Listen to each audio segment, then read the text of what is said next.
உடம்புலேருந்து வரணுங்க. கோழி கறிக்கு இது மாதிரி இருக்குது, கட்டுக்கு வளர்த்துறதுக்கு இது மாதிரி கீழே வச்சுருக்கிறேன். இது வந்து வளர்த்துற மாதிரி வச்சுருக்கிறேன். எல்லாமே வந்து இருக்குது. சந்தை நல்லா இருக்குது, சுங்கமும் கம்மியாக இருக்குது, நல்ல விதமாக இருக்குது. இங்கே வியாழக்கிழமை மணிக்குங்க காலையில் ஒரு 6 மணிக்கு வருவேன். ஒரு 8 9 மணிக்கெலாம் சந்தை களைஞ்சிரும். அதுக்குள்ளே விற்றுவாங்க. நான் காக நூலாக கொண்டு வந்திருக்கணுங்க. அப்போ காக பூதி ஒன்று சின்ன கொஞ்சம் கொண்டு வந்திருக்கிறேன். இது கொண்டு வந்துருக்கணுங்க. அப்புறம் இது வந்து கறிக்கு கொண்டு வந்திருக்கணுங்க. இது வந்து கிலோ 500 ரூபாய்க்கு கொடுப்பணுங்க. இது வந்து 1500 ரூபா கொடுப்பேன். இது ஒரு 1000 ரூபா கொடுத்துருங்க. குளிஞ்சாம்பரம் கேரளாவிலேருந்து வரப்படி ஒரு 6 சேவல் கொண்டு வந்துருச்சு. பூராமே விற்று போயிடுச்சு. விலை பரவாயில்லைங்க, சந்தை பரவாயில்ல. பொள்ளாச்சி சேல் பண்ணுறதும் உண்டு, வாங்கிட்டு வரவங்களும் குஞ்சு எல்லாம் நல்ல தரமான குஞ்சுகளும் இங்கே கிடைக்கும், பொள்ளாச்சியில் கிடைக்கும். என் பேர் தியார விருமாண்டி. நான் திருப்பூர்லேருந்து வரேன். காகம், சித்திரப்புள்ளி ஒன்று, ஒரு வெள்ளை ஒன்று வருவேன். இல்லை இப்போ பார்த்துட்ருக்காங்க.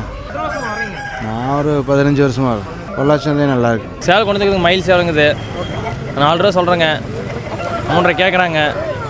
சந்தை இருக்குங்க, 9 மணி வரைக்கும் சந்தை இருக்குங்க. அது வரைக்கும் கொடுத்தா பார்க்குறதுங்க, இல்லை வீட்டுக்கு கொண்டு போயிருந்தாங்க.